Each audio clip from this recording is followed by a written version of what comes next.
Good morning my dear students. आज हम लोग काव्य खंड की जो आपके सिलेबस में दी हुई जो अंतिम कविता है, उमा शंकर जोशी जी द्वारा रचित कविता छोटा मेरा खेत, छोटा मेरा खेत, इस पाठ का हम लोग अध्ययन करेंगे। जीवन परिचय आप लोग पढ़ लीजिएगा। इसमें हम लोग जो है इस पूरी कविता को, चूँकि थोड़ी बड़ी कविता है, इसको हम लोग दो भाग में इसका अध्ययन करेंगे। ठीक है, पहला भाग जो है वो इस प्रकार है। छोटा मेरा खेत चकोना, छोटा मेरा खेत चकोना, कागज का यह पन्ना, कोई अंधड़ कहीं से आया, छड़का बीज वहाँ बो गया, कल्पना के रसायन को पी, बीज गल गया निःशेष, शब्द के अंकुर फूटे, पल्लव पुष्पों से नमित हुआ विशेष। यह जो कविता है, यह कविता जो है हिंदी के प्रतिष्ठित कवि उमा शंकर जोशी जी द्वारा रचित है। इस कविता में कवि जो है उमा शंकर जोशी जी हैं, वह अपने आप को जो है एक किसान के रूप में मानते हैं। जैसे किसान का जो कर्म होता है, किसान जो कार्य करता है, खेतों को जोतना, उसको उसमें बीज डालना, उसको इस योग्य बनाना कि बीज जो है अंकुरित हो करके वह पुष्प के रूप में बन सके, फिर उसमें खाद इत्यादि डालना, रसायन इत्यादि डालना, ताकि वह जो है अच्छे अच्छे जो फ्रूट्स जो है, अच्छे अच्छे सब्जियां, अच्छे अच्छे जो अनाज हमें दे सके। तो जिस प्रकार किसान का कर्म होता है, तो कवि कहते हैं कि हमारा भी जो कर्म है ठीक उसी प्रकार है। तो किसान के कर्म की साम्यता कवि ने अपने कर्म के साथ की है। कवि ने बताया जैसे किसान काम करता है, खेत में बीज बोता है, वैसे ही मेरा भी काम है। तो पूरी जो प्रक्रिया है किसान के द्वारा बीज का बोना और उसकी निराई गुड़ाई करना, बीज डालना, बीज जो है अंकुरित होना, उसका प्रस्फुटित होना, फिर जो है पुष्पित पल्लवित होना, और कैसे वो अन्न जो है अनाज के रूप में भंडारण उसका किया जाता है, ठीक उसी प्रकार जो है पूरी उसकी साम्यता, पूरी प्रक्रिया की जो साम्यता है कवि ने कविता के रूप में बताई कि जैसे किसान अपना काम करता है, ठीक मैं भी उसी तरह से अपना काम करता हूँ। तो उमा शंकर जोशी जी कहते हैं कि ये जो कविता की रचना मैंने कुछ अलग से कुछ नहीं किया। इस प्रकार किसान मेहनत करते हैं, उसी तरह से मैंने अपने हृदय की अनुभूतियों को, अपने हृदय को उद्गार जो है, अपने हृदय के उद्गारों को शब्दबद्ध किया, वही मेरा कार्य है। तो आइए देखते हैं। छोटा मेरा खेत चकोना, कवि बताते हैं कि जो मेरा खेत है, जिस प्रकार किसान का क्या होता है, किसान जब खेत में बीज मतलब फसल बोने जाता है तो वो सबसे पहले अपना खेत देखता है। तो कवि कहते हैं इसी तरह से मेरा ये चकोना, यानी कागज का पन्ना जो है, ये चौकोन खेत की भांति है। जिस प्रकार किसान जो है अपने खेत में जाता है और उसको उस योग्य बनाता है, तो उसी तरह से कविता लिखने के लिए कवि जो है वो एक जो है चौकोन मतलब चार कोना चौकोन आकृति का जो है एक जो है कागज लेता है। कागज के पन्नों पर अपने हृदय की अनुभूतियों को, हृदय की उद्गारों को वो जो है वो लिखते हैं। इसमें कुछ शब्दार्थ हैं, शब्दार्थ को आप देखेंगे। शब्दार्थ दिया हुआ है इस प्रकार है कि चौकोन का मतलब होता है जिसकी आकृति जो है वो चार कोने की हो, चार कोने की आकृति वाले दृश्य को हम चौकोर कहते हैं। अगला है अंधड़। अंधड़ का मतलब होता है तेज आंधी का आना, तेज हवाओं का चलना, अंधड़ आना। क्षण का मतलब होता है अवसर, जो भी समय चल रहा हो तो उत्तम क्षण है, अवसर।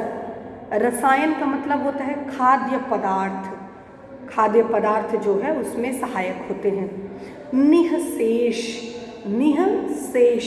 निःशेष का अर्थ होता है पूरी तरह से, निःशेष पूरी तरह से।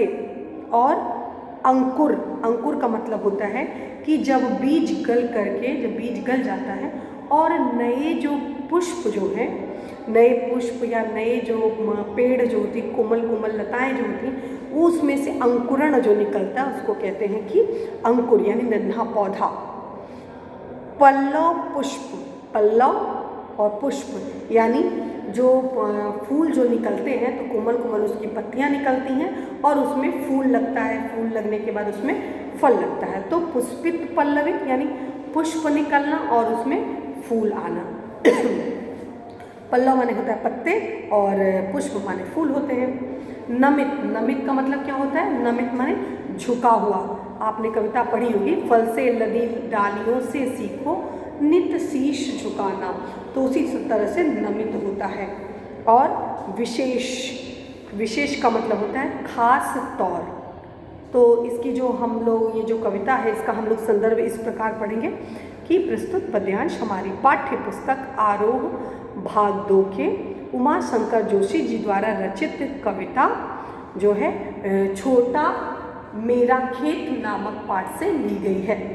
प्रसंग में बताएंगे कि इस कविता में कवि ने अपने जो है किसान, कविता काव्य रचना के कर्म को किसान के कर्म के साथ साम्यता स्थापित करने का प्रयास किया है। किसान ने बताया कि कवि ने बताया कि जिस प्रकार किसान खेती करता है उसी प्रकार जो है कवि, कोई भी रचनाकार जो है अपने जो रचनाओं को वो लिखता है। तो आइए हम सबसे पहले इसमें जो है इसकी व्याख्या समझने का प्रयास करते हैं संक्षिप्त रूप से।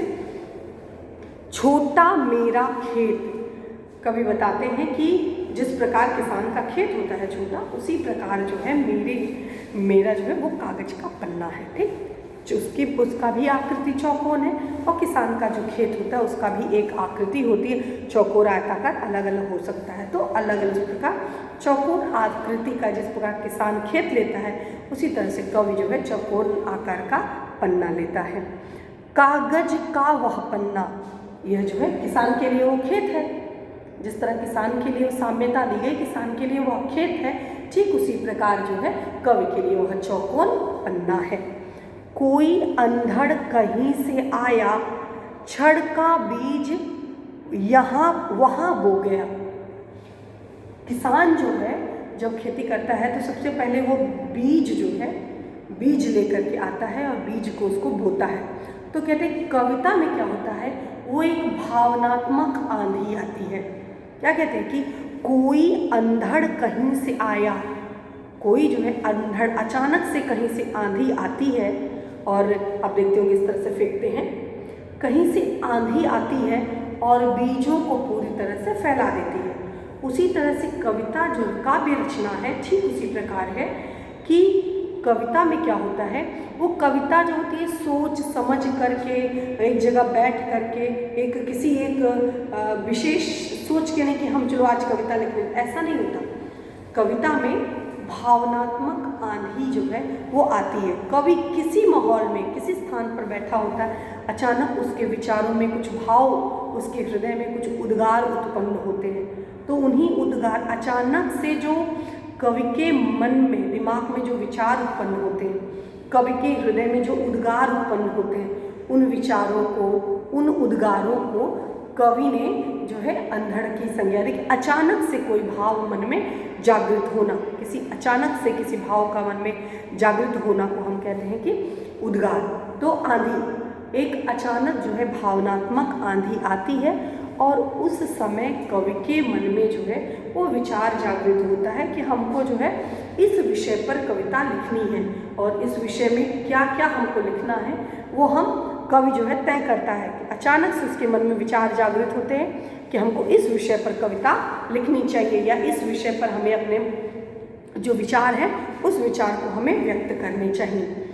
कल्पना के रसायन को पी, जिस तरह से क्या होता है, किसान जो होता है, किसान जब बीज डाल देता है तो बीज अच्छे से गल करके जो है अंकुरित हो तो उसके लिए उसमें खाद डालता है, पानी डालता है, अनेक प्रकार के जो है रसायन इत्यादि को डालता है। तो यहाँ पर कवि कहते हैं कि कोई भी कविता जो है कोई भाव तभी शब्दबद्ध होकर के रचना के रूप में, कविता के रूप में हमारे पाठक वर्ग के सामने आते हैं जब कवि या रचनाकार उसमें कलात्मक जो है एक प्रकार कल्पनात्मक जो है रसायन का प्रयोग करता है। मन में भाव आ गए, भाव रूपी बीज आ गए मन में, अचानक से भावनात्मक आंधी आई।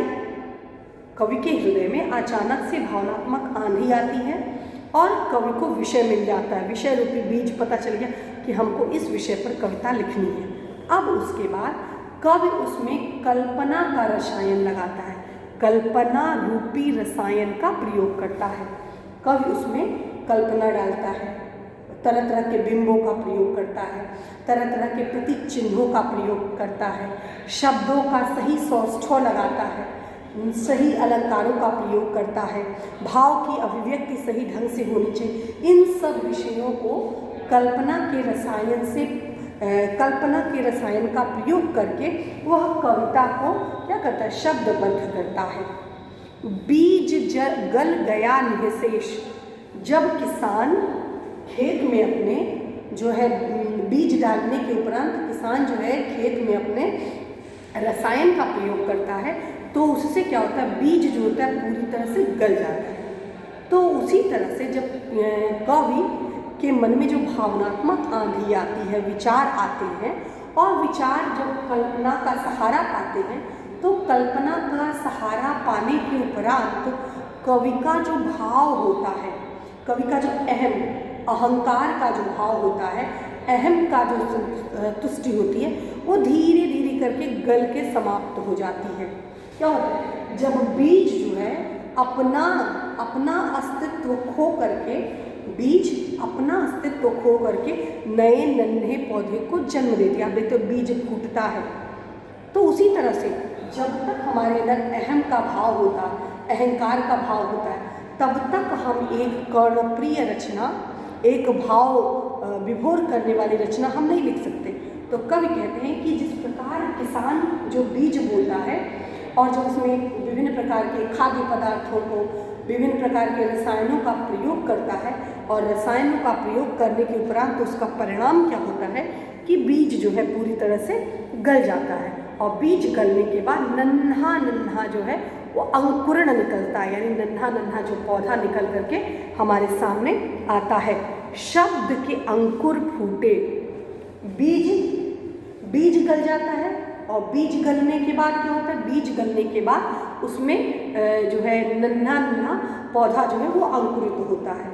और यहाँ कवि का जब अहम भाव गलता है, तो कवि का जब अहम भाव गलता है तो एक जो है अच्छी सी सुंदर सी एक भावनात्मक, एक अच्छी भाव विभोर करने वाली, पाठक वर्ग को आनंदित करने वाली कविता का जो है वो सृजन होता है।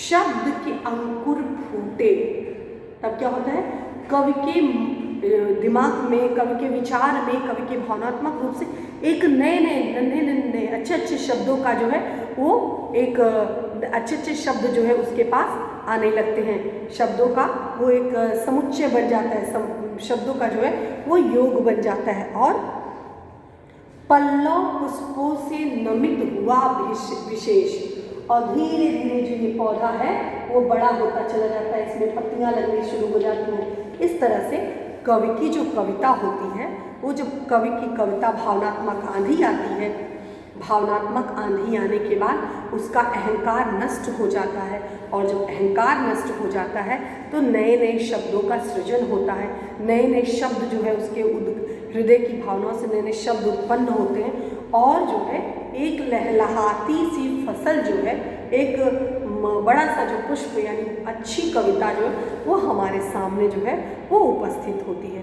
तो इस प्रकार कवि इस प्रस्तुत जो कविता है छोटा मेरा खेत, इसमें कवि ने दोनों की साम्यता की है, किसान का खेती करना और जो है कवि का जो है कविता की रचना करना, दोनों की साम्यता इसमें की है। हम लोग थोड़ा सा इसको व्याख्या के तौर पे पढ़ेंगे। इसमें क्या बताया गया है कि मैं भी एक प्रकार का किसान हूँ। किसान अपने हृदय के उद्गार को व्यक्त करते हुए कहते हैं कि मैं भी एक प्रकार का किसान हूँ। कागज का एक पन्ना मेरे लिए छोटा सा चौकोर खेत के समान है। अंतर केवल इतना है कि किसान जमीन पर कुछ बोता है और कवि जो है वो कागज पर कविता उगाता है। जिस प्रकार किसान धरती पर फसल उगाने के लिए कोई बीज लेता है, उसी प्रकार मेरे मन में अचानक आई आंधी के समान कोई भाव रूपी बीज न जाने कहाँ से चला आता है। कवि के मन में भाव, एक अचानक से कोई भाव जो है वो उत्पन्न होता है। ये भाव बीज मेरे मन रूपी खेत में अचानक बोया जाता है। कवि के मन रूपी खेत में सब जगह पूरी कविता में रूपक अलंकार का प्रयोग जो है कवि ने बाहुल्यता के साथ प्रयोग किया है। तो कहते हैं कि कवि के मन में वो बीज जो है अचानक कहीं से आता है और जो है वो मन रूपी खेत में बो दिया जाता है। और जिस प्रकार धरती में बीज, बोया हुआ बीज विभिन्न रसायनों, हवा, पानी, धूप आदि को पी करके स्वयं को गला देता है और एक अंकुर फूटता है, उसमें से जड़ें निकलती हैं, शाखाएं निकलती हैं, कोपलें निकलती हैं, अंकुर फूटते हैं, पुष्प पत्तियां निकलती हैं। ठीक उसी प्रकार कवि के मन में उठे हुए भावनात्मक और कल्पना रूपी रसायन का सहारा लेने के बाद जो कविता जो होती है वो अहम मुक्त हो जाती है, यानी अहंकार मुक्त हो जाती है। तो वह कविता का जो मुख्य विषय होता है उस सबके हित के बारे में बताता है, सर्वजन सुखाय की बात करता है। तब शब्द रूपी अंकुर फूटते हैं, कविता भाव रूपी पत्तों पुष्पों से लदकर, कविता जो है भाव रूपी, कविता में भाव, विभिन्न प्रकार के भाव रूपी पुष्पों से लदकर जो है बन जाती है। और कविता क्या होती है, सबके लिए बहुत ही लाभदायक होती है, यानी सर्वजन हित की बात कविता के माध्यम से की जाती है। तो इस प्रकार कवि ने पूरी कविता में जो है रूपक का प्रयोग करते हुए कवि कर्म और किसान का, खेती जो किसान का कर्म करता है, दोनों में साम्यता स्थापित करने का प्रयास किया है। यह इस प्रकार जो है आधे जो पद्य खंड है इसकी हमने व्याख्या पढ़ी। आप इस पर होमवर्क के रूप में संदर्भ, प्रसंग, व्याख्या और काव्यात्मक सौंदर्य जो है आप तैयार कर लीजिएगा। इसके साथ साथ हम PDF में आपको इससे संबंधित कुछ महत्वपूर्ण प्रश्न देंगे, उन प्रश्नों को भी हल करने का आप प्रयास कीजिएगा। धन्यवाद।